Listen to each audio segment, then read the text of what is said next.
Here's a scary thought. If you had more than 5 blistering sunburns between the ages of 15 and 20, you are about 80% more likely to develop the deadly form of skin cancer called malignant melanoma. With so many of us spending more time outdoors these days, it's more important than ever to remember that sunscreen. In an effort to convince more people to get their skin checked every year, I talked with Tammy Kerr. She lost the entire tip of her nose to skin cancer she never knew she had.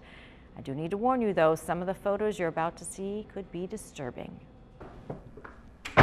Hats are not just a fashion statement for Tammy Kerr. Because if you looked at me, you wouldn't think that anything was wrong. They are her protection against the sun and another case of skin cancer.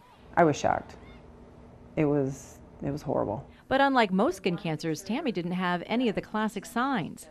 I never even thought to go get it checked because I thought, oh, well, it's not a sore, it's not a pimple, it's not bleeding, it's not a mole.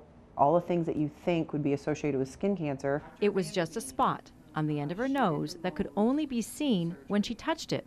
I noticed when I was putting on my makeup probably about 2 years ago, I pushed on my nose and the end of my nose turned white.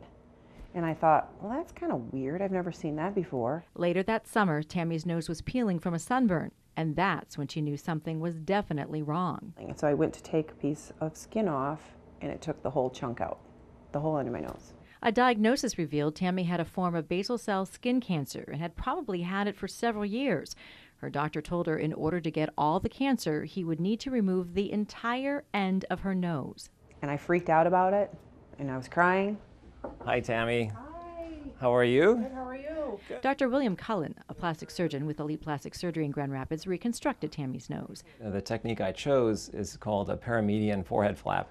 It's a 2-step process that would leave Tammy disfigured for about 3 weeks. So we borrow skin from the forehead. We take a small strip of skin from the forehead and attach it to the area that's missing on the nose. And we leave it attached at the inner eyebrow, right about here, where there is a vessel, artery, and vein that keep that tissue alive or that skin alive temporarily while it grows in position. This is what Tammy looked like for 3 weeks.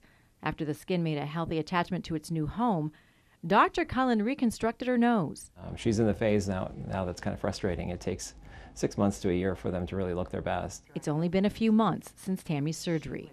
So the scar came down through here. In time, the scar will fade. Even now, you would hardly know that the entire tip of her nose was replaced. But there is a side effect from the surgery that Tammy will have to get used to. Her new nose is just for looks. This had no feeling, and this still has no feeling. And it probably never will. That's one of the valuable lessons Tammy learned about skin cancer and early detection. Now I know, like if I see anything that changes in my skin, I am going to the dermatologist. That, and being diligent about sun protection. And I have a lot of big hats. I have a lot of big hats. 2 years passed from the time Tammy first noticed the discoloration on her nose to when she got the biopsy. Dr. Cullen says if she had gone right away, she wouldn't have had as radical a surgery.